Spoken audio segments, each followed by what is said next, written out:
Welcome, everybody. Why did I call this meeting? Well, I recently have have come to know Chuck Coker.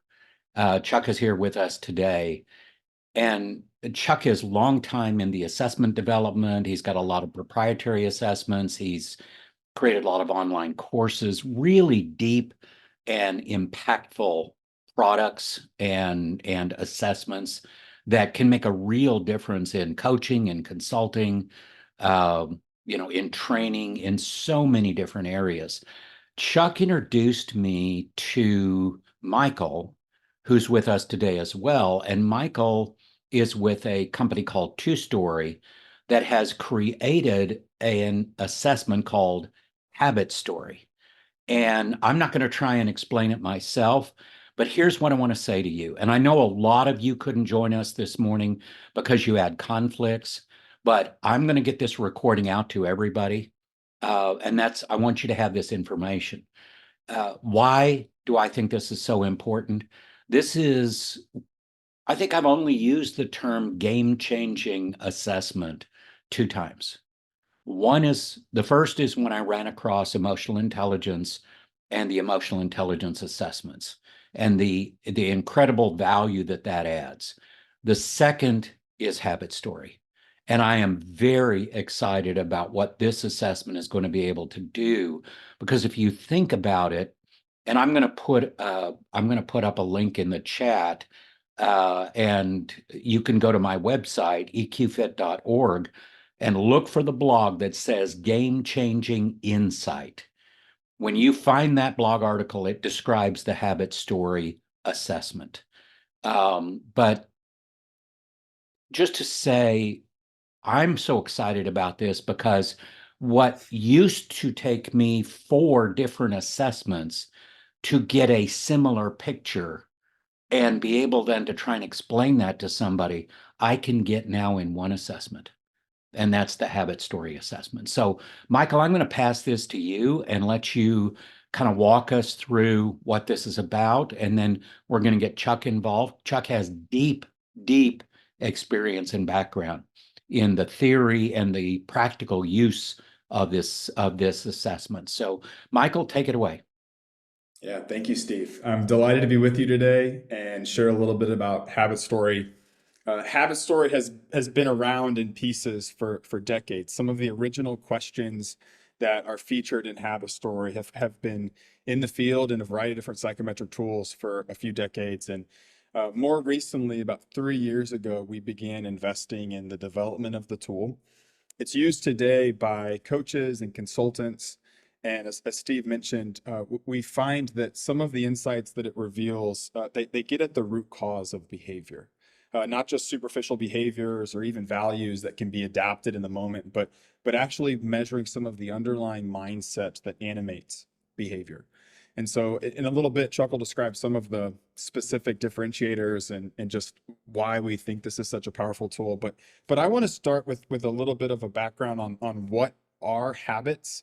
I find that spending a minute here on some of that underlying science helps us understand or appreciate some of what's featured in the assessment itself. So as a brief introduction, I have just a few visuals for us to support what are habits. And I want to define them first as ingrained behaviors.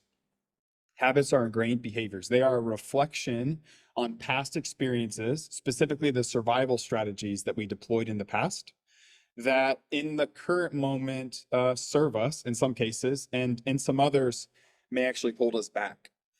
We've studied a lot of the contemporary behavioral scientists and the neuroscientists looking at habit formation, and the model featured on the right side of the screen here is our way of synthesizing that research into a single visual. At the top left corner, this cycle or this habit loop begins, and the brain takes in our sensory information from the environment around us and tells a story. It tells a story about what's happening and what will predictably lead to a successful event, more opportunities and less problems. There's just like an unbelievable amount of new and contemporary research done in the neuroscience field about how sophisticated this prediction is. Like things like 80% of our total nervous system lives outside of the brain. And so the brain is then charged with and commissioned to like assimilate that information in a really compelling way. The brain then triggers anticipatory emotions. We feel prior to action, and those anticipatory emotions then trigger actions that either lead to our flourishing and are therefore reinforced, or lead to less problems or squandering problems and more issues. Those behaviors are extinguished. This, in sort of an unfathomable way to think about it, just occurs all the time, and our habits are always being either enforced or extinguished over time. The habit story assessment reveals what those prediction patterns are, how the brain thinks about the self and the world, and triggers really what sort of emotions are most common.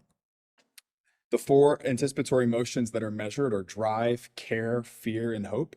Together, they reveal how somebody pursues opportunities, protects those opportunities, avoid problems, and solves problems. And these four in combination prove to be a really robust and helpful way of understanding how somebody is likely to show up in in the workforce. For coaches today, we hear a lot of great feedback about how this equips them to ask really good questions. We're as coaches, we're not asking questions about superficial behaviors, but we're asking about that root cause, the mindset, the stories we tell ourselves, and how those impact our behaviors. Chuck, I know you've spent a lot of time working with this instrument and all of its derivatives and different forms throughout the years. Uh, how would you describe some of the uniqueness or some of the differentiators of the model and the assessment that follows? Well, I think the most important thing that we have to remember here is that studies going back decades indicate that there's really only two motivators in life, and that is pleasure and pain. If you've been exposed to Anthony Robbins, it's been his mantra for years.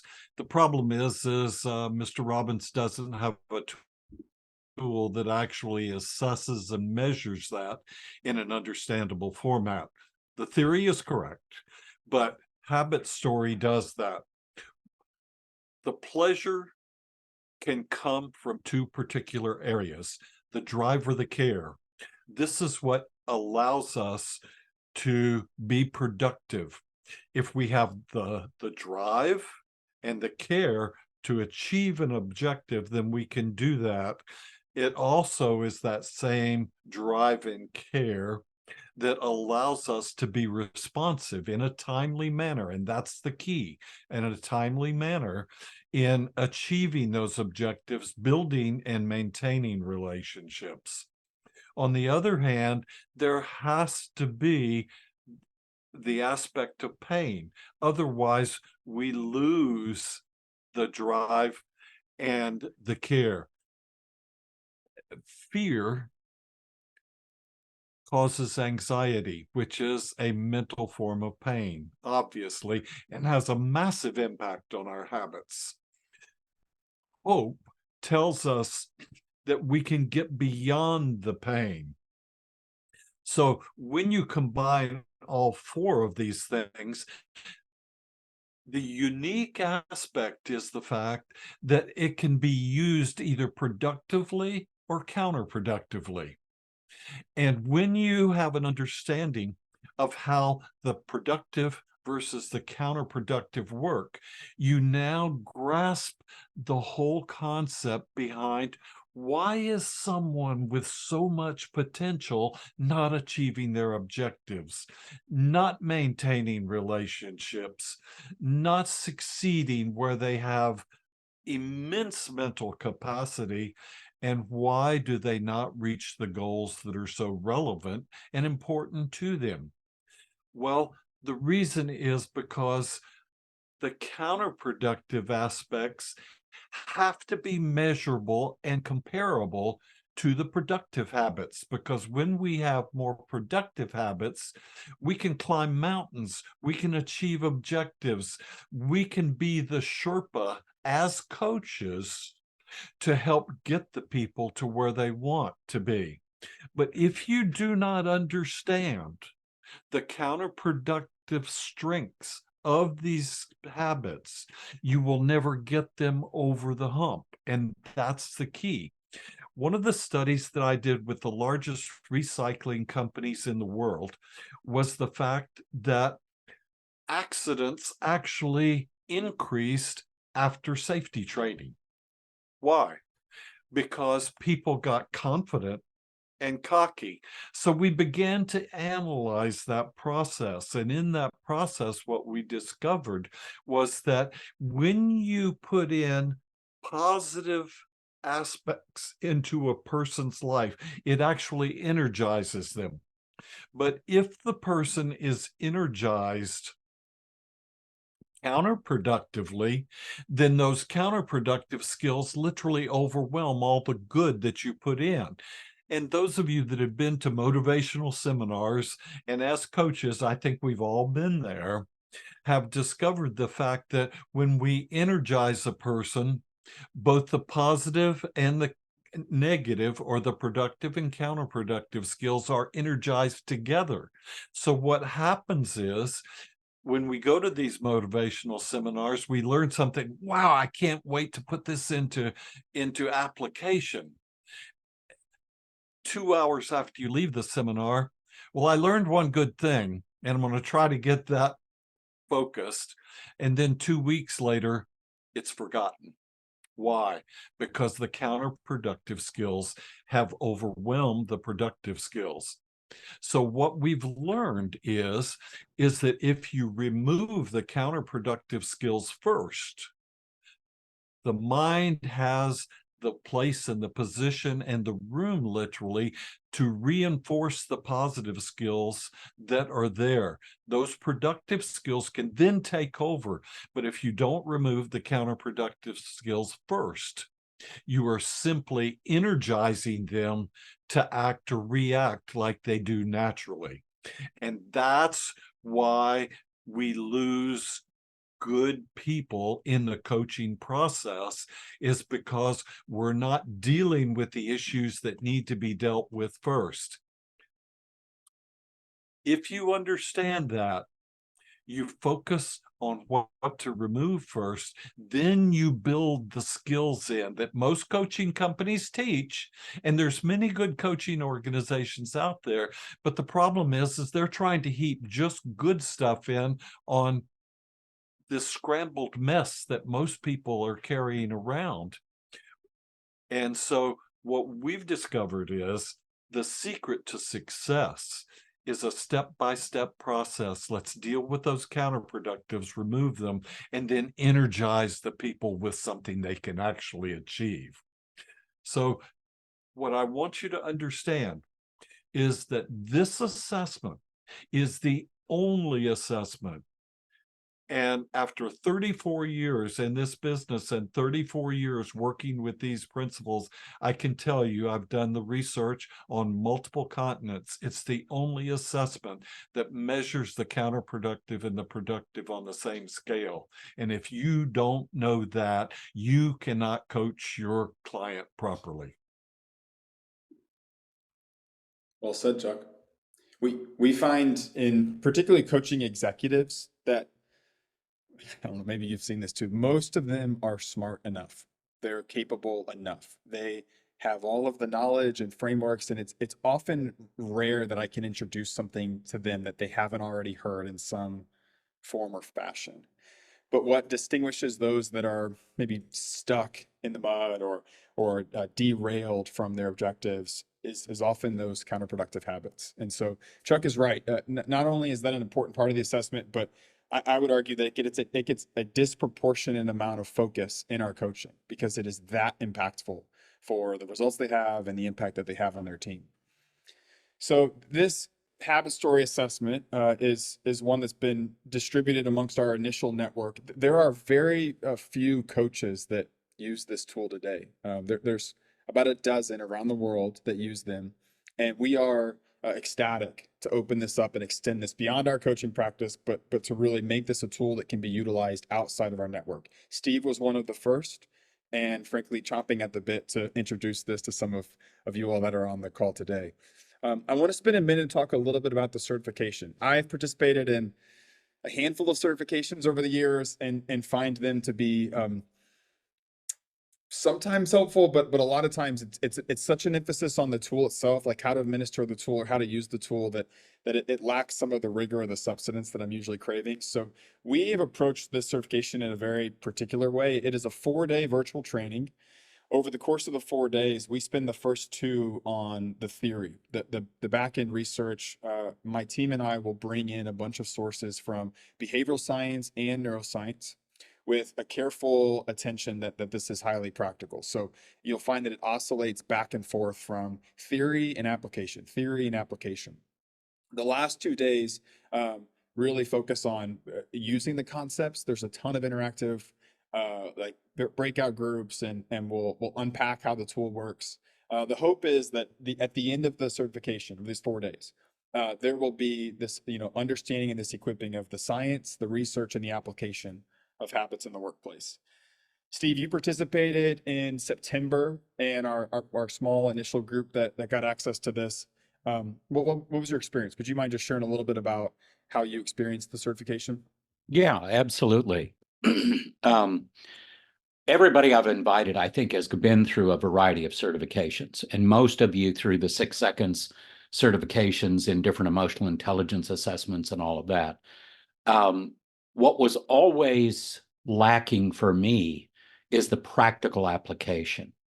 And so when Michael talks about the difference between just talking theory, but then theory application, and I'm gonna add a word to application, practical application, because there are ways we can apply things, but if people don't understand them, one of the things going into this, Chuck ahead of time showed me kind of a copy of what a report looks like, and I looked at it and said, that's a lot of information, and it's good information, and I'm very excited about it because, I mean, think about the name of the assessment itself, habit story.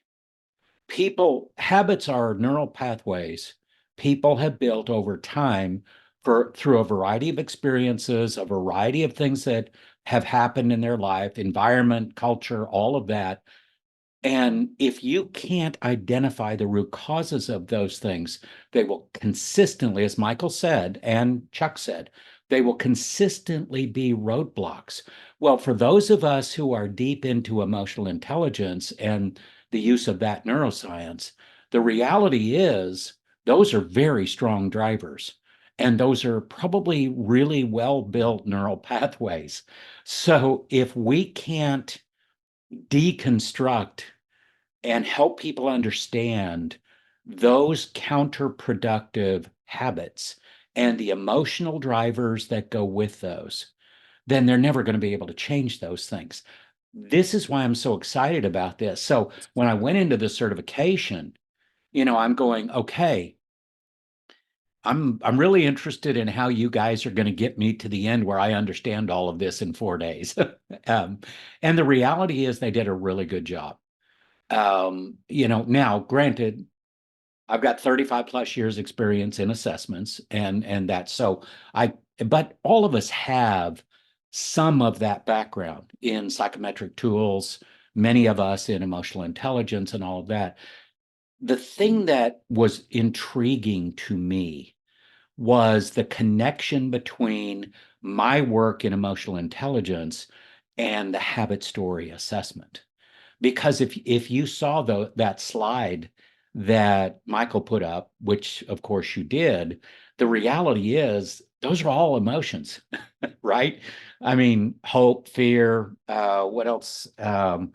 We had Karen, care, Karen Drive.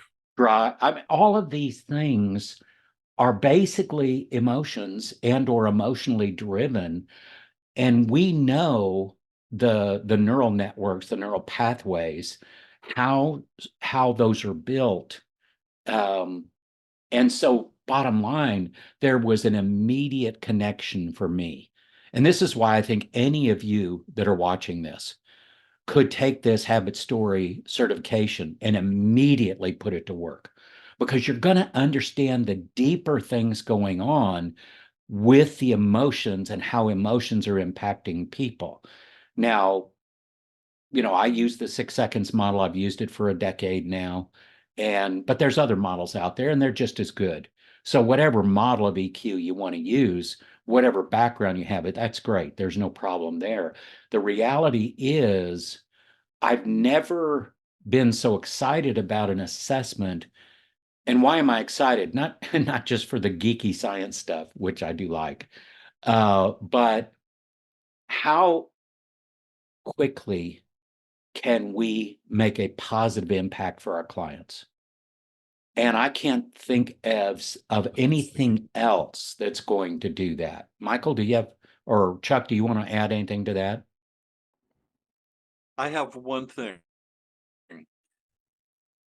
Our emotions come from two sources, externally and internally. Yeah. People impact us. Now, here's the other thing that is extremely unique about the habit story. Any psychometric assessment, whether it's psychological, behavioral, motivational, etc., gives you readings on the individual, predominantly counterproductive skills. What the habit story does is we've taken this and twisted it in a very unique way, because we want to know whether the emotions are coming from external sources or internal sources. Yeah. And you see, there are two sections of the test, and they're divided to identify,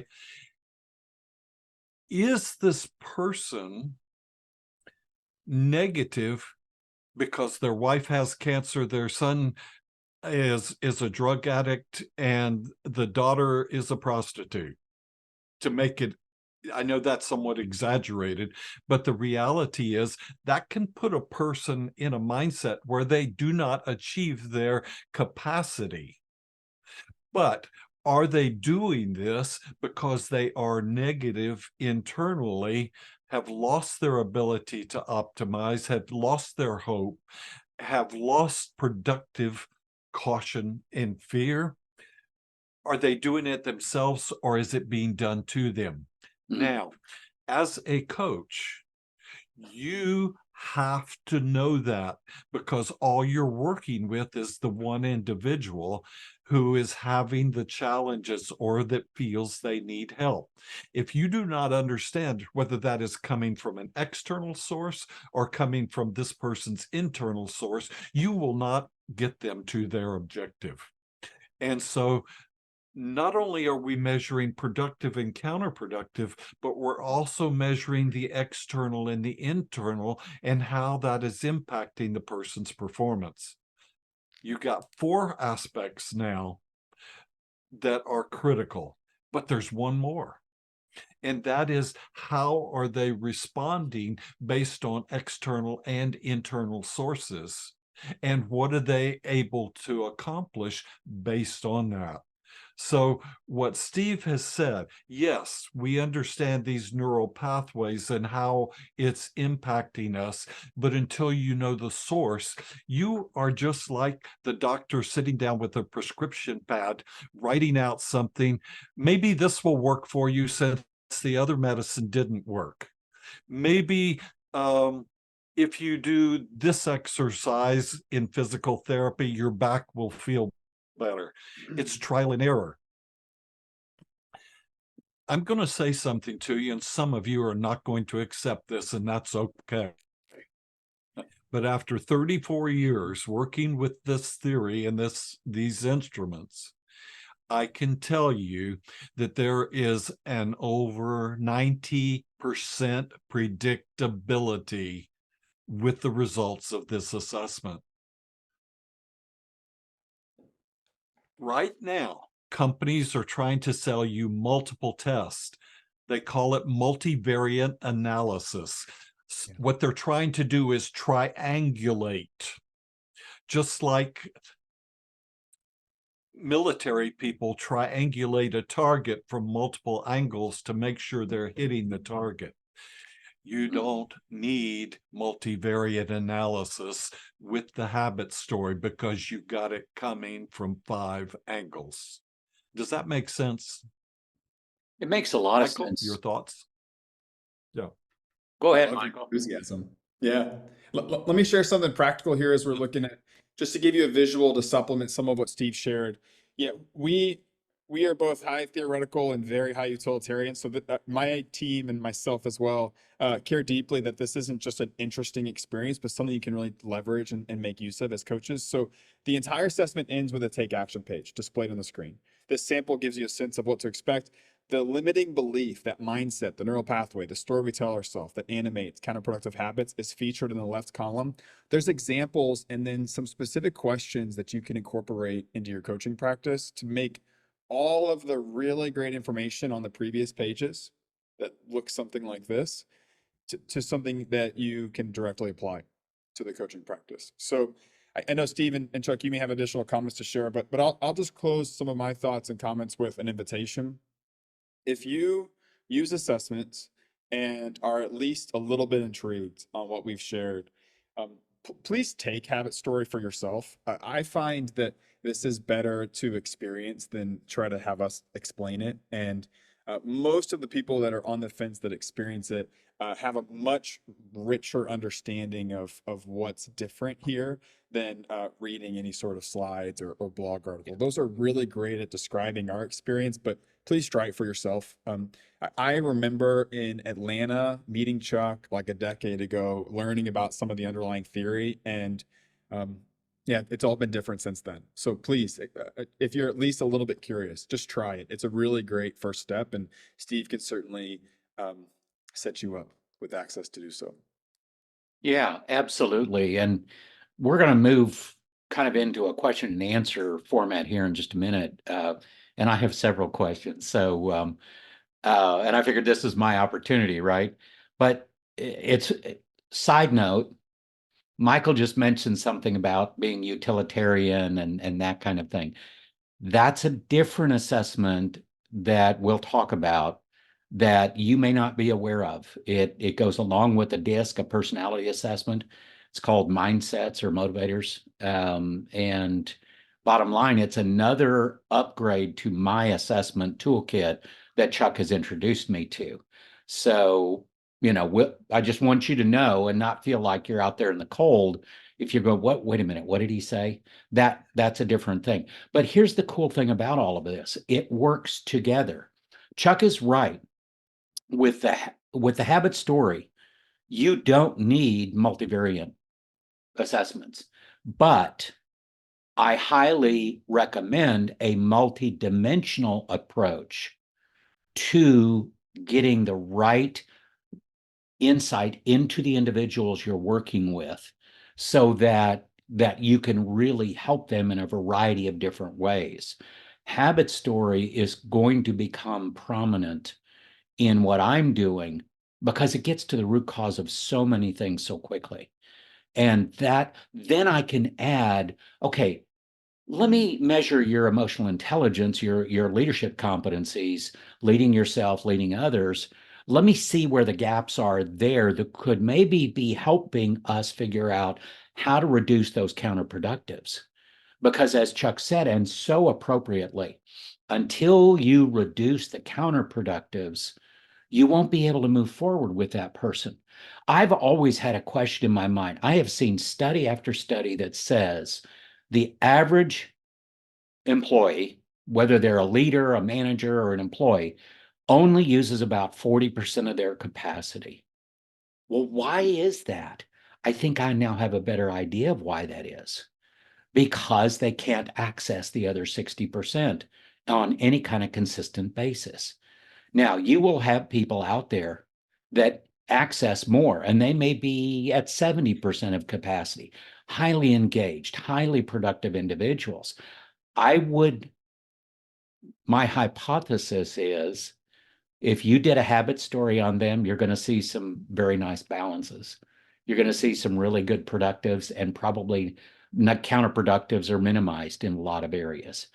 So when people talk to me And I get this question from business owners and leaders all the time. How do I increase the capacity in my people? Well, that's a great question.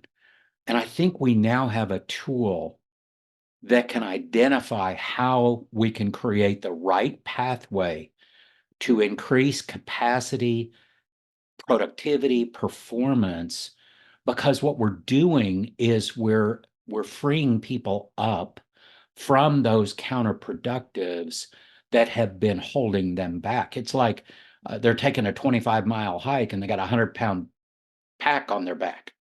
And by working through these counterproductives and helping reduce those, we're taking one rock at a time out of that pack and lightening that load so that they can move faster and better through that challenge or that hike that they're taking. Does that make sense, Chuck? Oh, Chuck, makes perfect sense. And it's a great analogy. okay. Okay.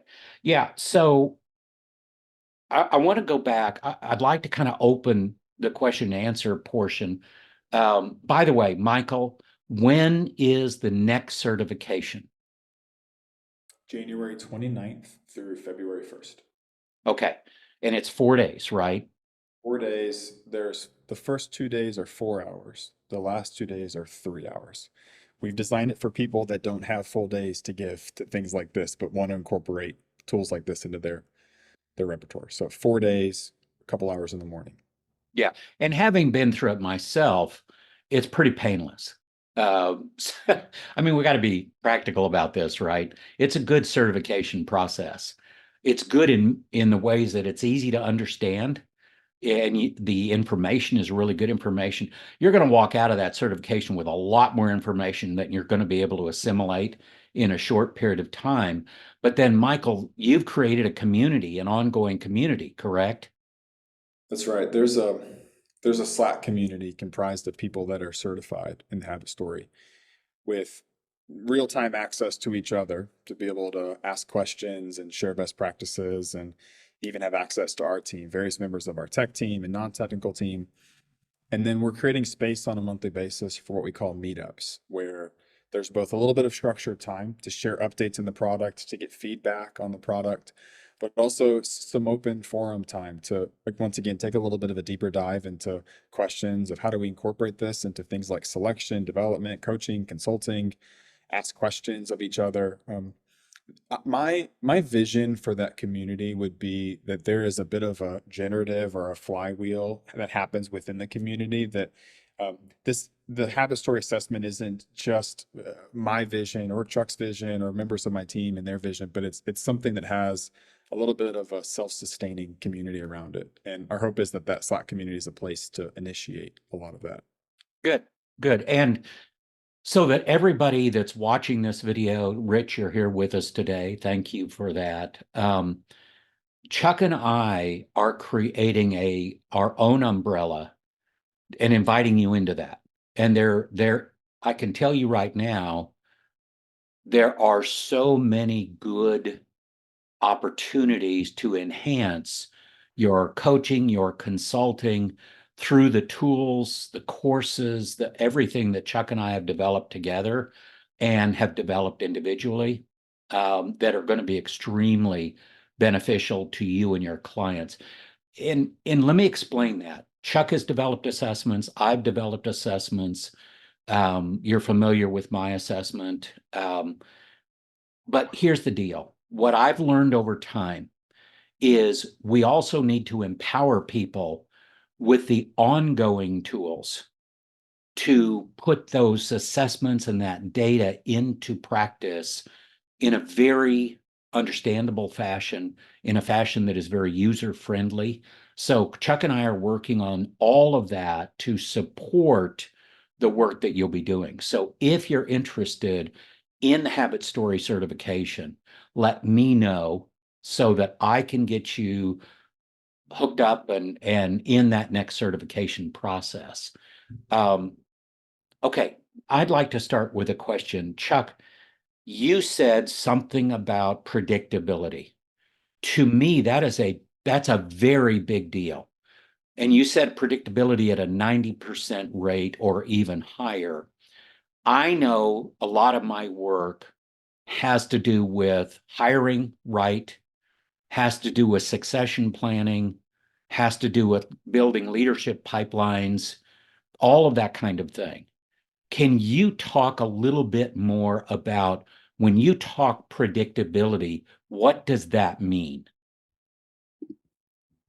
Well, predictability validation has been around for quite some time. And the definition of that is, will it actually bring to pass what it is indicating? Construct and comparative validities measure, um, is it measuring what it says it's supposed to measure, or is it comparative to another assessment that measures that things? But predictive validity illustrates the fact that what is actually being measured will in fact happen. And I'll give you a perfect example. I did some work with a huge company up in Manitoba, Canada, that produces gold. One of their supervisors had a very high score in the fear area. And I told them that this guy is a risk taker. And if you don't get him out of there, he's going to hurt himself or somebody. They said, nah, he's been with us for 10 years. He's worked all these different jobs. He's a good man. 2 months later, I got a call that he had put his head under the compactor that compacted the gold bars and dislodged something, and it killed him less than 2 months later. So predictability is critical. We need to know how this person is going to act or react based on their external and internal environments. If you don't have that, your test is worthless in my mind. Okay. Wow. Excuse me, that's quite a story. And it's wow. That predictability to me is really important because it, we need it gives us the direction for the pathway to take with an individual. And to me, that's why we're talking root cause here. That's why we're getting into that area.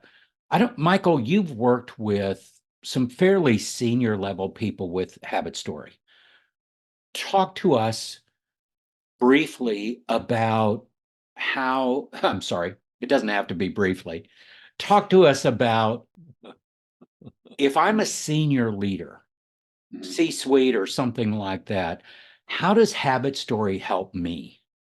Hmm. Well, I'll go back to some of what I shared earlier about the nobody that we've worked with at the senior level, like senior team of a Fortune 500 or Fortune 100 company, got there because they lacked productive skills. Most of them are smart enough, they're well read, they're well informed. They've actually had coaches and consultants in the past that have informed them of the latest thinking from MIT and Harvard and Stanford on leadership frameworks and systems and theories, and they're happy to tell us how smart they are. But they wouldn't be calling coaches if there was, everything was hunky dory. So oftentimes the counterproductives for those individuals in particular are unconscious. They are unaware of ways in which they're sabotaging and undermining their relationships. And delicately and thoughtfully, we are asking them questions that are fueled and informed by the habit story results to help them both identify and build awareness of the counterproductive habit in the moment so that they return some of their agency and autonomy to be able to choose a different path.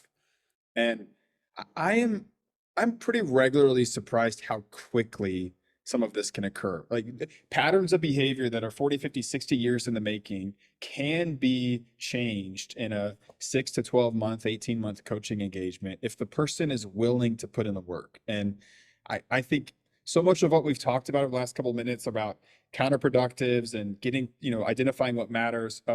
Like I'll just say that if you know exactly what behavior is undermining their success and you know the thought pattern that animates it, there's so much leverage. Like Yeah. for them to just hold in their back pocket that the phrase, it is what it is, it's faster if I just do it. There's nothing I can do about it. Those little phrases, if you know which derailer's impacting that executive, you can change the behavior, even if it's decades in the making. And Yeah. so, yeah, And, it's go ahead, and Chuck. let me add one thought to that. What do we do with our counterproductive skills? We rationalize them. We can see them and point them out in other people, Yeah. but we always find an excuse for ourselves. And what Michael has said here is right on track. If you understand the fact that you are rationalizing something, you can deal with it and you can focus on what that's why the action plans that Michael illustrated earlier are so critical to the coach. And Steve, one more thought. You know, every behavior makes sense in its context. Like individuals wouldn't behave that way unless there was some sort of reward mechanism Right. for behaving in that way. And so they're giving up something by changing their habits. And these are, I'll just share for me, probably the biggest honor that I experience in this role, and Habit Story just sets the stage for this, is I hear at least twice a month somebody say, I've never told anybody this before.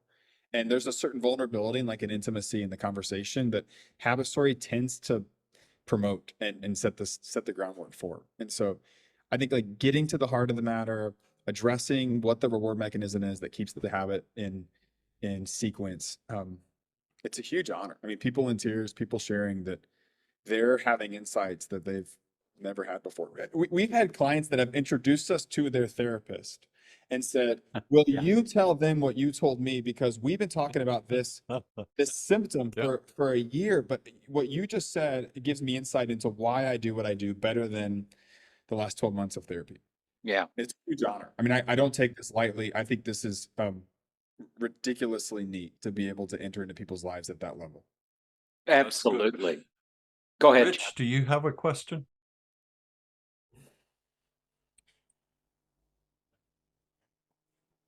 No, I think really what I'm thinking about is the user experience. It seems like it was you touched on for those that invest or can stick with it. So it sounds like the assessment itself takes a fair amount of time, and just curious about, yeah, I understand the return is huge, but Yeah. I guess thinking about what is that when you give somebody that link to start that journey, what's their experience like? Thank you for asking. It's a series of true false questions. All of them are 120 characters or less, and the average completion time is 18 minutes. So we find that the assessment experience is incredibly easy. When I spoke earlier that Habit Story is worth it for those who persevere, I was referring to the coaches, that this theory is not as superficial as behaviors or values, that um, we have worked really, really hard to make the certification accessible to access these theories, but getting to the root of why people do what they do is more rigorous than a strengths-based assessment or a simple behaviors assessment. But Rich, we've really done a lot of work in trying to create the assessment experience itself as frictionless and as fast as possible. Yeah, and I can tell you the portal for me is pretty easy to access. It's easy to access. They have a great, primer to understand the portal and how to get the reports and all of that. And so just I want to tie it back. For those of us who have emotional intelligence training and certifications at a deep level, you just heard something a minute ago through all of this conversation that really speaks to what's missing in some of our practical applications. How do we increase self-awareness? How do we increase self-management? How do we increase self-direction or self-leadership? And that was what we just spoke to. This is why I'm so excited and intrigued by adding Habit Story to my foundational assessments when I work with people, because we now have the answer to know how to increase self-awareness and how to increase self-management and self-direction. Yep. Because we understand where it's coming from. So these habits that are created driven by emotions that we know are very powerful come together, and they're identified through habit story. And when we have that identification, and it gives us a compass and a map. And that's what we want. Because if we have both the compass and the map, we're the guides that can lead people to where they want to go, which is what Chuck said earlier. So yeah, thank you guys for all of that. Were there any other questions or any other thoughts before we close this down today? Okay. So I highly recommend that you watch this video. I'm not sure how that's going to come across since it's in the video itself. But I'll email this out to you. I'll probably email you a YouTube link, because I'm going to get this up on my YouTube channel. And it's going to be easy to access and easy to see. But if you have interest, just reach out to Chuck or myself. Well, reach out to me. I'll introduce you to Chuck, and we'll talk with you one-on-one, or we'll get this set up, and we'll work forward on how to best support you. Let me leave you with this. I would never have asked for your time today, whether it's today or whether you're watching the video in the future. I would never have asked for that if I didn't believe this was a game changer, that this is something that would make a monstrous difference. And from a really selfish perspective, this is the kind of thing that gives us a competitive advantage in the marketplace, because nobody else has this. So we're always looking for our differentiators. This is one of those differentiators. So I'll leave you with that. Thank you, Rich. Great to see you again, my friend. Let's stay in touch. Michael, Chuck, thank you so much for your input. And frankly, for all the years of work that you have put into this amazing assessment that is going to basically change people's lives. It is truly transformational. So thank you for that. Any last thoughts? Pleasure. And I want you to know that there will be a support system. Yeah. 2-story, Stephen and myself going to just dump this on you and say, go get them, Tiger. The experience, the mistakes we've made, as well as the achievements that we have done with this assessment, are yours for the asking. Thank you. Yeah, absolutely. And hey, I'll leave you with the certification is fairly painless, which some of them are not. We've all been there. So Michael and his team does a great job with that. So thanks again.